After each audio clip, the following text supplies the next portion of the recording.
કામ ક્રોધી અને લાલચુ લોભી એક એની મિત્રો વાત છે 1 મિનિટની। એક કુંભાર ગધેડો લઈને ખાણ ખોદતો હતો, ત્યાં હીરો મળ્યો। એ હીરાની એને કિંમતની ખબર નહોતી, એ ગધેડાની ડોકે બાંધ્યો।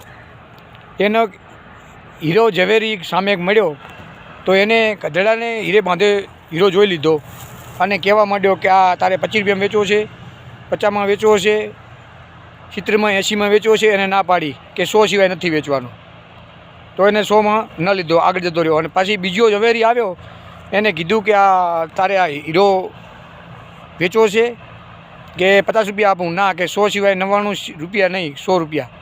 એટલે ઝવેરે એને જીડો આપી દીધો અને લઈ લીધો। પછી જો આગળ ગયો હતો ને એ પાછો વળીને કીધું તે લાખો રૂપિયાનો હીરો તે 100 રૂપિયામાં આપી દીધો।